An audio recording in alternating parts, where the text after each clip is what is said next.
ठाकुर जी से नाता जोड़ो। दृश्य: महाराज जी अपने चिर परिचित शांत और आनंदमयी मुद्रा में बैठे हैं।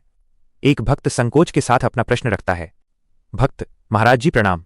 मैं रोज नियम से नाम जप करता हूं, पर मन में एक कामना है। क्या प्रभु नाम से यह संभव है कि मुझे अगले जन्म में सम्राट जैसा वैभव मिले और हजारों लाखों सुंदर रानियां हों?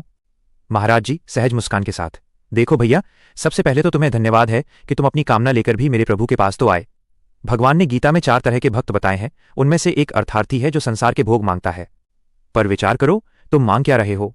ये तो कोरा अज्ञान है। शास्त्रों में राजा चित्रकेतु का वर्णन आता है, जिनकी 1 करोड़ रानियां थीं।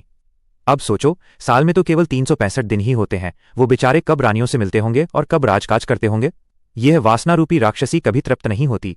इंद्र के पास करोड़ों अप्सराएं हैं, फिर भी उसका मन शांत नहीं है। महाराज जी गंभीर स्वर में: तुम बस नाम जप बढ़ाओ। जब भजन का रंग चढ़ेगा और उस परम आनंद की एक बूंद भी हृदय में आएगी, तब तुम खुद रोते हुए कहोगे, प्रभु मुझसे बड़ी भूल हो गई। आपको छोड़कर मैंने ये कूड़ा कचरा क्यों मांगा? जिसे ब्रज की रज मिल जाए, उसे फिर ब्रह्मांड का वैभव भी विष के समान लगने लगता है। भक्त: महाराज जी एक बात और, लोग मुझे घमंडी कहते हैं, जबकि मुझे लगता है कि मुझमें रत्ती भर भी अहंकार नहीं है। महाराज जी हंसते हुए: भैया ये कहना ही कि मुझमें अहंकार नहीं है, सबसे बड़े अहंकार का लक्षण है। ये सर्टिफिकेट तुम्हें तुम्हारे मन ने दिया है। जो सच्चा भक्त है वो तो हनुमान जी और शबरी जी की तरह खुद को सबसे छोटा और अधम मानता है।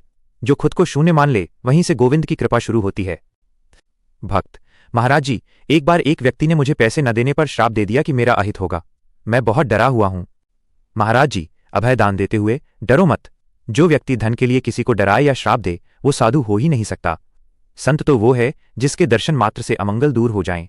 साधु कभी किसी का बुरा कर ही नहीं सकता। उन बातों को मन से निकाल दो और निर्भय होकर नाम जप करो। उपदेश का सार: भैया ठाकुर जी को अपना मान लो। भोजन पाओ तो पहले उन्हें भोग लगाओ, फिर उसे प्रसाद समझकर ग्रहण करो। जब हर काम उनके लिए होगा तो यह संसार तुम्हें फंसाएगा नहीं, बल्कि प्रभु तक ले जाने का रास्ता बन जाएगा।